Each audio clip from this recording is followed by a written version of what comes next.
अस्सलाम वालेकुम my dear students, my name is Mohammad Raheel Sahab, your biology tutor for grade 12।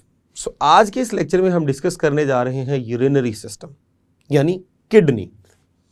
हमें ये डिस्कस करना है कि बॉडी में कितनी किडनीज मौजूद हैं, किडनीज के साथ कौन कौन सी डक्ट्स इन्वॉल्व हैं, किडनी का आउटर स्ट्रक्चर हम डिस्कस करेंगे, किडनी का इंटरनल स्ट्रक्चर हम डिस्कस करेंगे और साथ ही साथ किडनीज के अंदर जो उसका स्ट्रक्चरल और फंक्शनल यूनिट है जिसे नेफ्रॉन कहते हैं, उसके स्ट्रक्चर को भी हम डिस्कस करेंगे अलॉन्ग विद फंक्शन।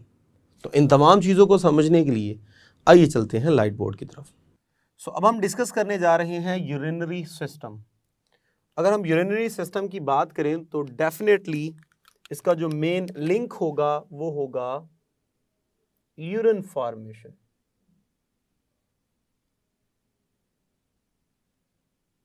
तो जब यूरिन फॉर्मेशन है तो यूरिन के अंदर नाइट्रोजनस वेस्ट होते हैं, तो इसका लिंक जो है वो एक्सक्रीशन के साथ है, इसलिए हम इसे ये भी कह सकते हैं कि ये है एक्सक्रीटरी सिस्टम।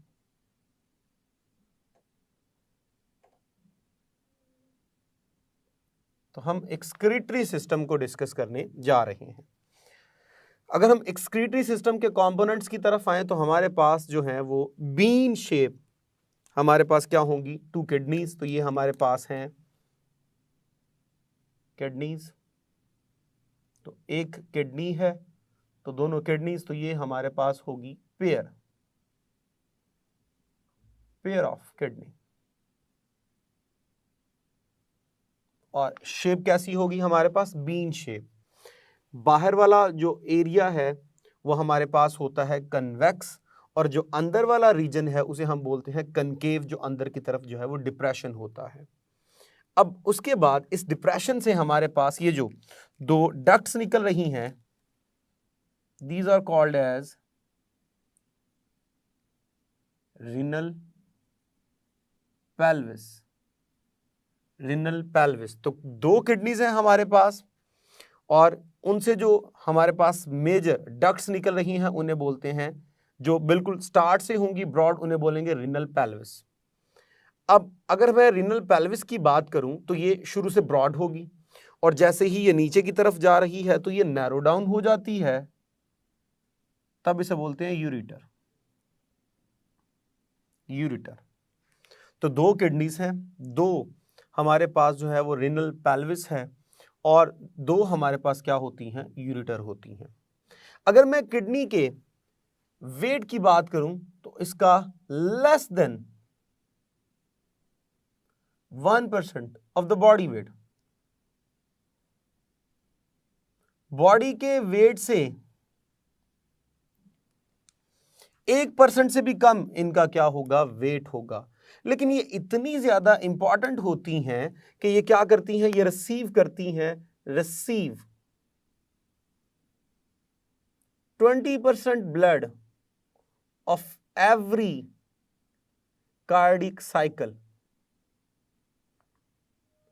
तो हर कार्डिक साइकिल का, हर हार्ट बीट का ये 20% ब्लड क्या कर रही है, रिसीव कर रही हैं।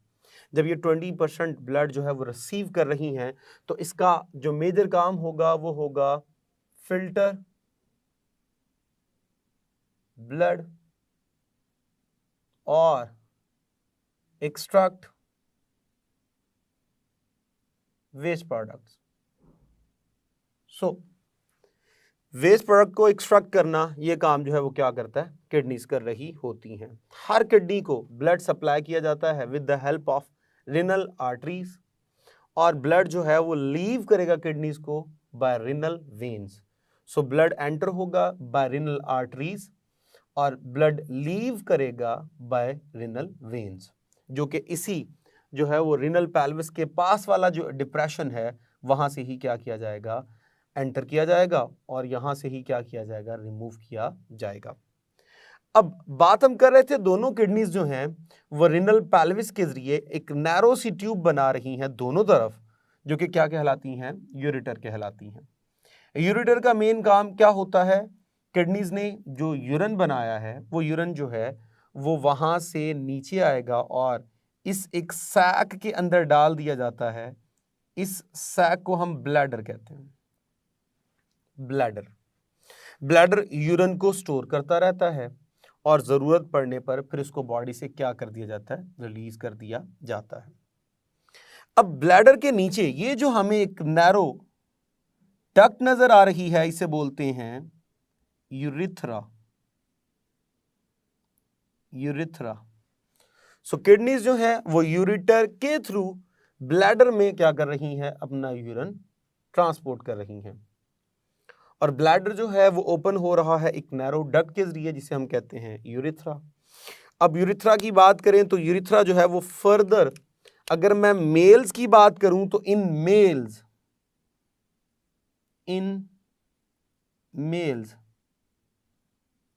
इन पीनस, ये पीनस में ओपन होगा।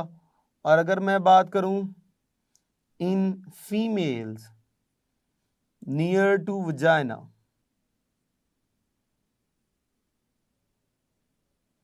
तो वजाइना के पास जो यूरिनरी ऑरिफिस होता है वहां पे यूरिथ्रा जो है वो ओपन होता है ताकि यूरिन को क्या कर दिया जाए, बॉडी से बाहर रिमूव कर दिया जाए। अगर हम किडनीज का इंटरनल जो है वो स्ट्रक्चर देखें तो हमें दो मेजर इसके पार्ट्स नजर आएंगे। एक ये जो बाहर वाला हिस्सा है, ये वाला हिस्सा, इसे बोलते हैं रिनल कॉर्टेक्स। और ये जो अंदर वाला हिस्सा है उसे हम बोलते हैं renal medulla. So this one is renal medulla.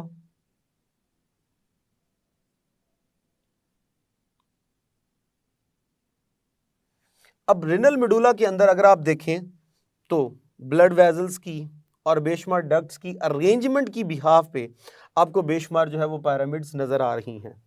ये पिरामिड्स, तकोने, और ये सारी की सारी कलेक्टिवली ओपन होती हैं एक ब्रॉड डक्ट के अंदर। उस ब्रॉड डक्ट को हम बोलते हैं रिनल पेल्विस। और इस रिनल पेल्विस को जब हम फर्दर नीचे की तरफ लेके जाते हैं तो ये नैरो डाउन हो जाती है और हमारे पास ये जो नैरो डक्ट देगी इसे बोलते हैं यूरिटर। तो ये हमने यहां पे डिस्कस किया किडनी का एक्सटर्नल और इंटरनल स्ट्रक्चर। एक और चीज जो आपको एमसीक्यू पॉइंट ऑफ व्यू से याद रखनी है वो ये कि अगर आप राइट वाली किडनी देखें, ये राइट वाली किडनी है, ये लेफ्ट वाली किडनी है, तो मैंने राइट वाली किडनी थोड़ी सी नीचे बनाई है और लेफ्ट वाली किडनी जो है वो स्लाइटली अपर है देन द राइट वन। थोड़ा सा आप चेक कर लीजिए, थोड़ा सा जो है वो ये क्या है, ऊपर है। अब क्या वजह है कि हमारी राइट वाली किडनी थोड़ी सी नीचे होती है और लेफ्ट वाली किडनी थोड़ी सी ऊपर होती है? इसकी पोजीशन में फर्क क्यों होता है? तो राइट साइड पे हमारी बॉडी में लीवर होता है जो काफी एक बड़ा इंटरनल ऑर्गन है और हाईली लोब्ड स्ट्रक्चर भी है। तो उसकी प्रेजेंस की वजह से जो राइट किडनी है वो थोड़ी सी नीचे होती है और लेफ्ट किडनी थोड़ी सी ऊपर होती है। तो ये पॉइंट आपको जो है वो एमसीक्यू के लिए याद रखना है। जब हम इंटरनल स्ट्रक्चर में मजीद गौर से देखें तो हमें यहां पे नजर आता है कि कुछ हमारे पास माइक्रोस्कोपिक डक्ट्स हैं। कुछ माइक्रोस्कोपिक डक्ट्स जो इस तरह करके आपको नजर आ रही होंगी, इस तरह करके आपको नजर आ रही होंगी। ये जो माइक्रोस्कोपिक डक्ट्स आपको नजर आएंगी, these are called as nephrons. आइए जरा डिस्कस करते हैं। नेफ्रॉन्स हमारे पास, इनके बारे में कहा जाता है these are structural and functional unit of the kidney. Structural and functional unit of kidneys.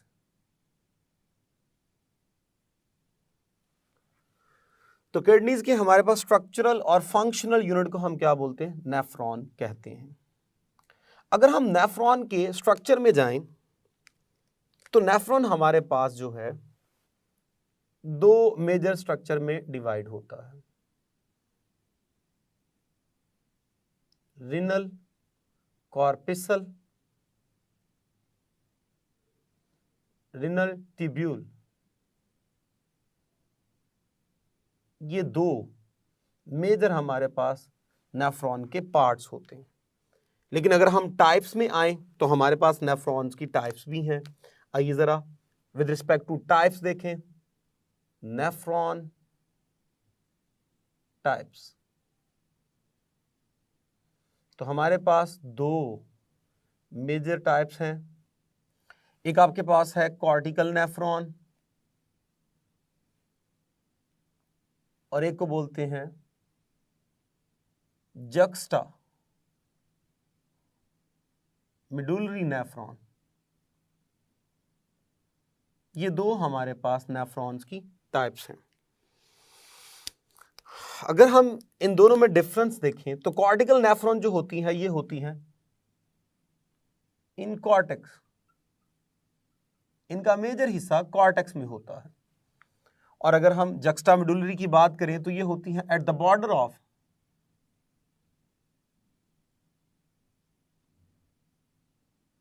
Cortex and medulla. तो पहला डिफरेंस जो है वो इनकी जो है वो लोकेशन के लिहाज से आ जाता है। अगर सेकंड डिफरेंस देखें तो जो कॉर्टिकल नेफ्रॉन है ये करती है डाइल्यूट यूरिन फॉर्मेशन, और यहां हमेशा होगा concentrated urine formation.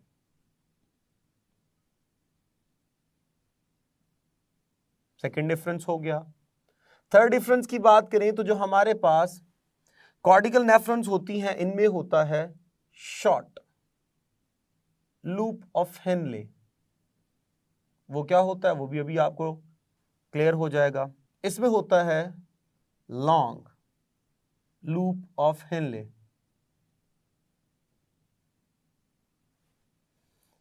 And the fourth one is इनमें नो वेजा रेक्टा, जबकि यहां पे वेजा रेक्टा इज प्रेजेंट।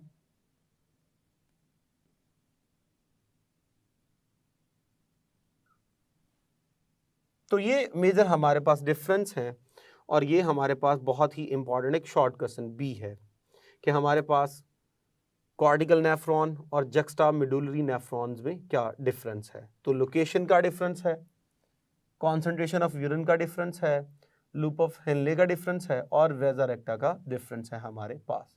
तो ये हमारे पास दो तरह की नेफ्रॉन्स होती हैं। तो जो यहाँ पे बिल्कुल बॉर्डर के पास होगी वो हमारे पास होगी जक्स्टामेडुलरी, और जिसका मेजर हिस्सा जो है वो कॉर्टेक्स वाली साइड पे होगा और डीप थोड़ा सा कम होगी वो हमारे पास होती है कॉर्टिकल नेफ्रॉन। तो इस तरह हमारे पास जो है वो दो तरह की जो है वो किडनीज में नेफ्रॉन्स होती हैं। हाँ, अगर हम विद रिस्पेक्ट टू स्ट्रक्चर देखें तो नेफ्रॉन के हमारे पास दो मेजर पार्ट हैं। एक को हम बोलते हैं रिनल कॉर्पिसल और एक को हम बोलते हैं रिनल ट्यूब्यूल। आइए जरा इनको डिस्कस करते हैं। रिनल कॉर्पिसल में हमारे पास दो मेन पार्ट हैं। Number one glomerulus, number two Bowman's capsule. ये दो मेजर पार्ट्स हैं हमारे पास। आइए जरा इनको क्लियर करते हैं। ये मेरे पास यहां पर ये मेरे पास रिनल आर्टरी है और ये मेरे पास रिनल वेन है।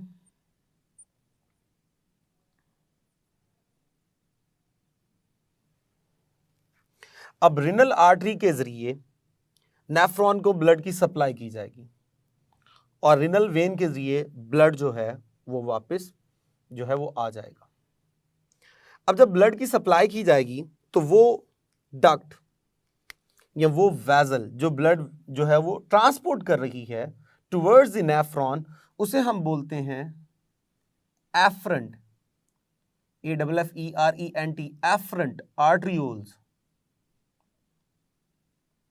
एफरेंट जो है वो इनकमिंग से निकला है और जिनसे ब्लड वापस निकलेगा उसे बोलते हैं इफरेंट। आर्टरियोल्स और एफरंट जो है वो आउटगोइंग को शो करता है। तो यानी नेफ्रॉन्स के अंदर जो ब्लड जाएगा वो एफरंट आर्टरियोल से जाएगा, और जब ब्लड वहां से लीव करेगा, ग्लोमेरुलस को लीव करेगा, तो वो एफरंट आर्टरियोल्स के जरिए लीव करता है। अब जब ये देखें एफरंट जब अंदर जा रही हैं तो यहां पे आपको ये एक क्लस्टर नजर आ रहा है ब्लड कैपिलरीज का। तो इस क्लस्टर को हम नेम असाइन करते हैं ग्लोमेरुलस। ये मैं नंबरिंग से शो कर देता हूं। नंबर 1, तो नंबर 1 मेरे पास था ग्लोमेरुलस, जो कि है network of the blood capillaries. अब उसकी सराउंडिंग में ये जो आपको उसकी सराउंडिंग में एक ये कप शेप स्ट्रक्चर नजर आ रहा है, ये वाला सेकंड, इसे हम बोलते हैं बॉमेन्स कैप्सूल। तो जो ब्लड कैपिलरीज का नेटवर्क है वो आपके पास होगा ग्लोमेरुलस, और उसकी सराउंडिंग में जो एक कप शेप स्ट्रक्चर है जो उसको सराउंड कर रहा है प्रॉपरली, वो है बॉमेन्स कैप्सूल्स। इन दोनों को कलेक्टिवली हम बोलते हैं रिनल कॉर्पस्कल्स। अब ग्लोमेरुलस में रिनल आर्टरीज से ब्लड आ रहा है और एफरेंट से ब्लड एंटर होगा, और इफरेंट से जो है वो क्या करेगा, ब्लड लीव करेगा। अब यहां तक ये था आपके पास रिनल कॉर्पस्कल्स। अगर हम बात करें रिनल ट्यूब्यूल की, तो इसके फर्दर हमारे पास 3 पार्ट्स हैं। आइए जरा उन पार्ट्स को हम डिस्कस करते हैं। The first one is PCT. PCT stands for proximal convoluted tubule. Proximal convoluted tubule. तो ये जो हमारे पास फर्स्ट हाईली कॉइल्ड पार्ट नजर आ रहा है यहां पे, ये वाला, ये जो ऐसे करके फर्स्ट आपको नजर आ रहा है, ये है PCT, प्रॉक्सिमल कॉन्वोल्यूटेड ट्यूब्यूल। जो दूसरा हमारे पास है वो यहाँ पे देखिए गौर से, ये जो आपके पास यहाँ पे इस तरह कॉन्वोल्यूशन है, बल खाता हुआ हिस्सा है, फिर ये लूप ऑफ हेनले, ये जो यू शेप का आपके पास बन रहा है। तो सेकंड जो पार्ट होगा वो होगा U shape loop of Henle, ये हमारे पास जो है वो इसका सेकंड पार्ट है। अगर हम नेक्स्ट पार्ट की बात करें तो नेक्स्ट है हमारे पास DCT। अब DCT की अगर हम बात करें तो DCT फ्रॉम डिस्टल, आगे वही है जी, कॉन्वोल्यूटेड ट्यूब्यूल्स। तो ये आपके पास लूप ऑफ हेनले है। उसके बाद ये जो ऊपर की तरफ आ रही है ये सारी लूप ऑफ हेनले है। ये जो ऊपर की तरफ आके ये जब दोबारा कॉइल होगी तो तब ये आपके पास क्या होगा, DCT। और DCT फाइनली ओपन होती है कलेक्टिंग डक्ट में, और एक कलेक्टिंग डक्ट में बेशुमार नेफ्रॉन जो है वो क्या हो रही होती हैं, ओपन हो रही होती हैं। और कलेक्टिंग डक्ट का काम होता है बेशुमार नेफ्रॉन से क्या किया जाए, यूरिन को रिसीव किया जाए। अब ये हमारे पास पार्ट्स थे रिनल ट्यूब्यूल्स के। अब यहां पर जब इफरेंट आर्टरियोल्स निकलती हैं तो ये एक ब्लड कैपिलरीज का एक नेटवर्क बनाती हैं जो अच्छी तरह रिनल ट्यूब्यूल को क्या कर लेता है, कवर कर लेता है। ये जो नेटवर्क यहां पे बन रहा है जो कि ब्लड कैपिलरीज का नेटवर्क कवर कर रहा है इन रिनल ट्यूब्यूल्स को, इस नेटवर्क को हम बोलते हैं पेरीट्यूबुलर स्ट्रक्चर।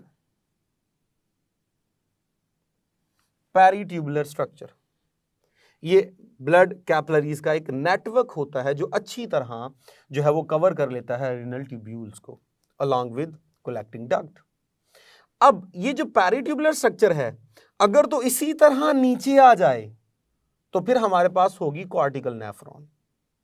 दोबारा सुन लीजिए, अगर ये हमारे पास ब्लड कैपिलरीज का नेटवर्क यानी पेरीट्यूबुलर स्ट्रक्चर, अगर ये नेटवर्क थ्रू आउट नीचे तक इसी तरह गुच्छे की शक्ल में आए तो वो हमेशा हमारे पास क्या होगी, हमेशा वो कॉर्टिकल नेफ्रॉन होगी। लेकिन अगर ये हमारे पास जो है वो गुच्छे की बजाय यहाँ पे नीचे आके, ये देखिए बिल्कुल ये यू शेप स्ट्रक्चर बन गया। ये यू शेप स्ट्रक्चर जो है, जो पैरेलल रन कर रहा है लूप ऑफ हिनले के, तब इसे बोलते हैं वेदर रेक्टा।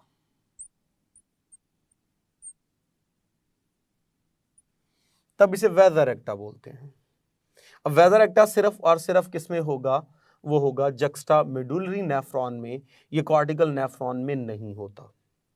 तो यहां पर हमारे पास पॉइंट ये क्लियर हुआ कि अगर ब्लड कैपिलरीज का नेटवर्क यहाँ पे इसी तरह थ्रू आउट रहेगा और थ्रू आउट नीचे तक आएगा, तो ये हमेशा क्या होगी? Cortical nephron.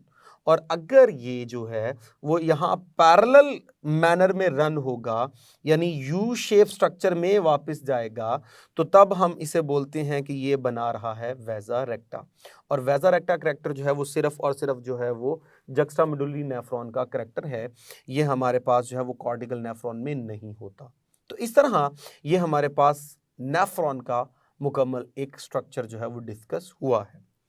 आइए ज़रा डिस्कस करते हैं कि ये जो नेफ्रॉन है ये क्या फंक्शन परफॉर्म करती है। So let's talk about function of nephron.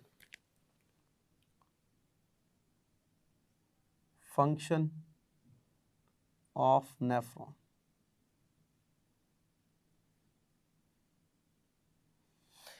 जी, अगर हम नेफ्रॉन के फंक्शन की तरफ आएं तो नेफ्रॉन का फंक्शन होता है to filter blood and extract nitrogenous waste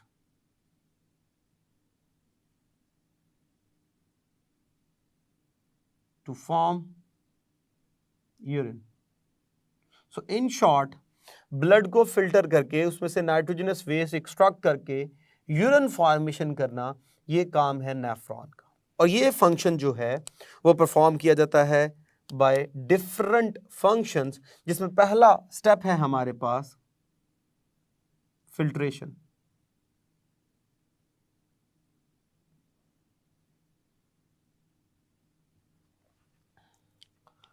अब फिल्ट्रेशन में हमारे पास क्या होगा? फिल्ट्रेशन के दौरान अगर हम देखें तो जो ब्लड है वो ब्लड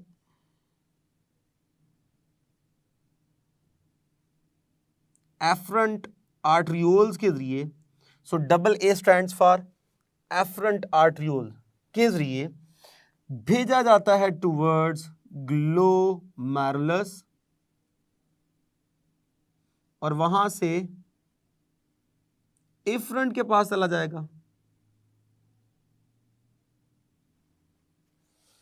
अब जब ऐसा होगा तो ये देखिए जी, यहां ब्लड यहां से पास हो रहा है, ये देखिए ये ब्लड पास हो रहा है, ये ब्लड पास हो रहा है। तो ये जो ब्लड कैपिलरीज हैं, ग्लोमेरुलस है, ये पोरस होता है, सुराखदार होता है। यहां से कंटेंट फिल्टर होकर एंटर होना शुरू हो जाता है इनटू दी बोमेन्स कैप्सूल। जब वो बोमेन्स कैप्सूल में एंटर होना शुरू हो जाता है तो इसे हम बोलते हैं ग्लोमेरुलर फिल्ट्रेट। तो हमारे पास रीनल आर्टरी से ब्लड आया एफरेंट में, एफरेंट से जैसे ही वो एफरेंट में जाएगा तो यहाँ पे छोटे छोटे पोर्स हैं, इन पोर्स से कंटेंट जो है वो फिल्टर होके बाहर निकलेगा, और फिल्टर होके जब बाहर निकल रहा है तो हम उसे बोलेंगे फिल्ट्रेट। वो फिल्ट्रेट जैसे ही निकलेगा तो ये इस कप शेप स्ट्रक्चर में आना शुरू कर देगा। इस कप शेप स्ट्रक्चर को हम बोलते हैं बोमेन्स कैप्सूल। जैसे ही वो बोमेन्स कैप्सूल में आ जाएगा तो उसे हम बोलते हैं ग्लोमेरुलर फिल्ट्रेट। अब याद रखिएगा, ये जो ग्लोमेरुलर फिल्ट्रेट है ये प्लाज्मा बाय नेचर होता है, प्लाज्मा बाय नेचर, यानी कि इसमें कोई ब्लड सेल्स नहीं होंगे। हाँ, इसमें एसेंशियल और नॉन एसेंशियल सब्सटेंसेस हो सकती हैं। एसेंशियल से मुराद इसमें पानी होगा, अमीनो एसिड हो सकते हैं, ग्लूकोज हो सकते हैं, सोडियम पोटाशियम कैल्शियम आयॉन्स हो सकते हैं, और नॉन एसेंशियल सब्सटेंसेस से मुराद ये है कि यहाँ पे शामिल हो सकता है जी यूरिया, यूरिक एसिड, अमोनिया, और इस तरह के कुछ और वेस्ट प्रोडक्ट यहाँ पे शामिल हो सकते हैं। तो ये जो प्रोसेस हमने डिस्कस किया ये था फिल्ट्रेशन। उसके बाद जो नेक्स्ट स्टेप है वो है हमारे पास रीअब्जॉर्प्शन।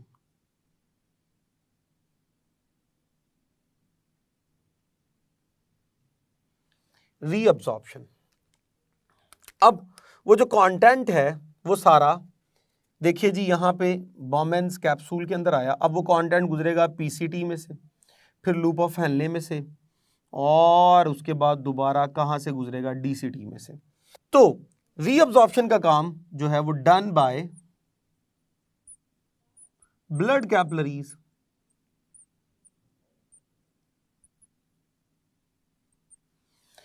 तो जो ब्लड कैपिलरीज हैं जो रीनल ट्यूब्यूल्स को कवर कर रही थी, वो क्या करती हैं, वो रीअब्जॉर्प्शन का काम करती हैं।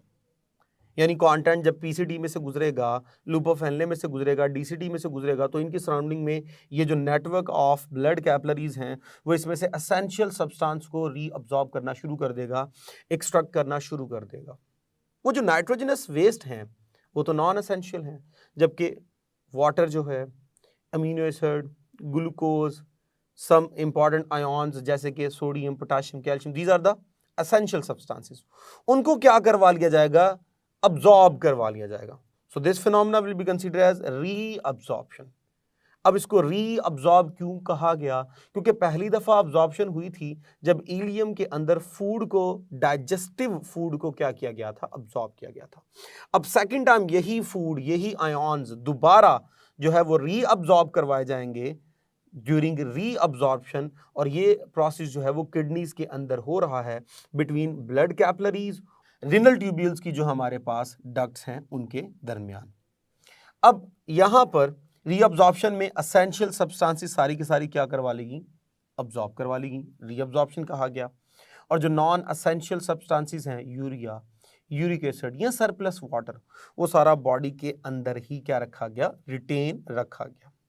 अब जरा नेक्स्ट प्रोसेस क्या है, वो है जी हमारे पास सिक्रीशंस, जिसे हम बोलते हैं ट्यूबुलर सिक्रीशंस।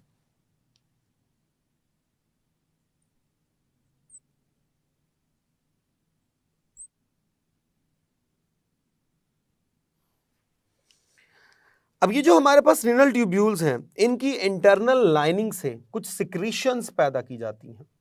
अब ये सिक्रीशंस क्या करती हैं, मेंटेन द पीएच।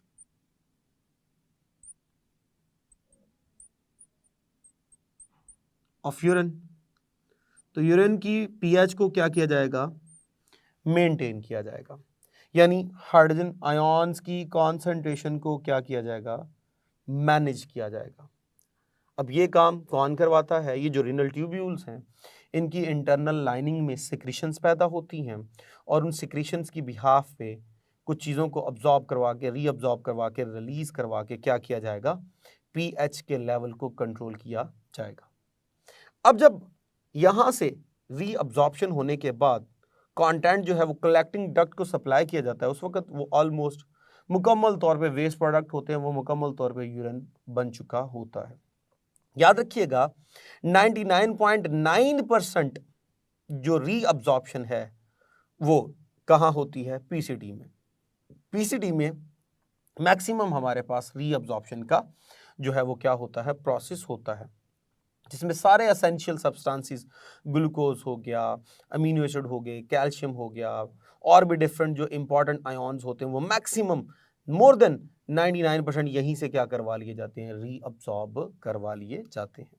बाकी जो कंपोनेंट्स हैं वो इस लूप ऑफ हेनले में क्या किए जाते हैं, रीअब्सॉर्ब करवाए जाते हैं। तो इस तरह इस लेक्चर में हमने डिस्कस किया यूरिनरी सिस्टम, और उस यूरिनरी सिस्टम में हमने डिस्कस किया स्ट्रक्चर ऑफ द किडनी, जो कि एक्सटर्नल स्ट्रक्चर भी आप कह सकते हैं। उसके बाद हमने internal structure of the kidney को डिस्कस किया, उसमें फिर हमने नेफ्रॉन के स्ट्रक्चर को डिस्कस किया, और नेफ्रॉन के फंक्शंस को हमने डिस्कस किया। इस पूरे लेक्चर में अगर हम इंपॉर्टेंट पॉइंट्स देखें, यानी अगर हम इंपॉर्टेंट पॉइंट्स देखें विद रिस्पेक्ट टू एमसीक्यूज, कौन कौन से पॉइंट हैं, तो एक हमारे पास पॉइंट ये जो मैंने डिस्कस किया था कि राइट वाली किडनी जो है वो थोड़ी सी नीचे होती है, लेफ्ट वाली किडनी थोड़ी सी ऊपर होती है। ये वाला पॉइंट जो है वो एमसीक्यू के लिए बहुत ही इंपॉर्टेंट है, ये आपको याद रखना है। इसके अलावा urine leaves the kidney with the help of ureter, ये बहुत दफ़ा एमसीक्यू जो है वो पूछा जा चुका है, ये आपको पॉइंट जो है वो याद रखना है। उसके बाद जो नेक्स्ट आपके पास इंपॉर्टेंट जो शॉर्ट क्वेश्चन यहाँ पे बनता है वो ये बनता है कि नेफ्रॉन के हमारे पास जो है वो 2 टाइप्स हैं, वो कौन सी हैं और उनमें डिफरेंस क्या है। तो ये बहुत ही इंपॉर्टेंट एक शॉर्ट क्वेश्चन है, ये आपको अच्छे तरीके से जो है वो लर्न करना है। 4 डिफरेंसेस मैंने यहाँ पे मेंशन कर दिए। उसके बाद नेफ्रॉन के स्ट्रक्चर में अगर हम आएँ तो नेफ्रॉन के स्ट्रक्चर में रीनल कॉर्पिसल, उसके पार्ट्स, रीनल ट्यूब्यूल्स, उसके पार्ट्स आपको जो है वो शॉर्ट क्वेश्चन के तौर पे आने चाहिए। हाँ, अलबत्ता अगर हम with respect to long question देखें तो नेफ्रॉन का पूरा जो क्वेश्चन है आपके पास ये एक लॉन्ग क्वेश्चन है। इसका स्ट्रक्चर आपको ड्रॉ करना आना चाहिए, स्केच करना बहुत ही ज़रूरी है। ज़्यादातर जो आपको मार्क्स दिए जाते हैं वो आपके स्केच को, आपकी डायग्राम को देख के दिए जाते हैं। ये एक साइकोलॉजिकल इफेक्ट होता है एग्जामिनर के ऊपर कि अगर आपने डायग्राम नहीं बनाई तो कंफर्म बात है वो कभी भी आपको पूरे नंबर नहीं देगा, वो 1 या 2 नंबर लाजमी काट लेता है। लेकिन अगर आपने डायग्राम बनाई है, चाहे वो इतनी खूबसूरत नहीं है लेकिन वो एक्सप्लेनेटरी है, तो आपको एक्सप्लेन करना कम करना पड़ता है और वो मैक्सिमम जो है वो डायग्राम एक्सप्लेन करके आपको जो है वो मैक्सिमम मार्क्स दे देती है। सो डायग्राम को लेबल अच्छे तरीके से कीजिए, डायग्राम लाजमी बनाइए। नेफ्रॉन जो है वो लॉन्ग क्वेश्चन के तौर पे कीजिए और साथ डायग्राम लाजमी बनाइए। इसके साथ इसके जो फंक्शंस हैं नेफ्रॉन के वो भी इंपॉर्टेंट लॉन्ग क्वेश्चन है। ऐसा भी हो सकता है कि वो आपको कहे कि write a note on nephron with respect to structure and function, तो आपको दोनों चीज़ें लिखनी है। और अगर वो कहे कि just right a note on the structure of the nephron, तो आपने सिर्फ स्ट्रक्चर जो है वो डिफाइन करना है और उसका स्ट्रक्चर नीचे स्केच करना है, फिर फंक्शन लिखने की ज़रूरत नहीं है। तो इस तरह इस लेक्चर में मैंने आपको गाइड कर दिया कि कौन कौन से पॉइंट्स जो हैं वो एमसीक्यू के लिए हैं और कौन कौन से शॉर्ट क्वेश्चंस यहाँ पे बनते हैं। सो डियर स्टूडेंट्स, हमने डिस्कस किया यूरिनरी सिस्टम। इस टॉपिक की अगर हम इंपॉर्टेंस को देखें तो ये टॉपिक हमारे लिए for the sake of long question बड़ा इंपॉर्टेंट है। इसमें लॉन्ग क्वेश्चंस कौन कौन से बनते हैं, नेफ्रॉन का फंक्शन बहुत इंपॉर्टेंट लॉन्ग क्वेश्चन है और नेफ्रॉन का स्ट्रक्चर बहुत इंपॉर्टेंट लॉन्ग क्वेश्चन है। हाँ, अगर हम ऑब्जेक्टिव के पॉइंट्स इसमें से निकालें तो इसमें हमने डिस्कस किया कि हर कार्डिक साइकिल का 20% किडनीज को दिया जाता है ताकि उसको फिल्टर किया जाए। बहुत इंपॉर्टेंट जो है ये ऑब्जेक्टिव का पॉइंट है, ये आपको लर्न करना है। इसके अलावा नेफ्रॉन की डेफिनेशन बहुत इंपॉर्टेंट डेफिनेशन है इसकी। साथ ही साथ हमने 2 तरह की नेफ्रॉन यहाँ पे पढ़ी, जक्स्टामेडुलरी नेफ्रॉन और कॉर्टिकल नेफ्रॉन। इन दोनों का बेसिक डिफरेंस आपको अच्छे से लर्न करना है। ये शॉर्ट क्वेश्चन के लिए बहुत इंपॉर्टेंट है और बड़ी दफ़ा पास पेपर्स में पूछा भी जा चुका है। सो अब तक के लिए इतना ही, इजाज़त दीजिए for next lecture. Thank you very much. अल्लाह हाफिज़।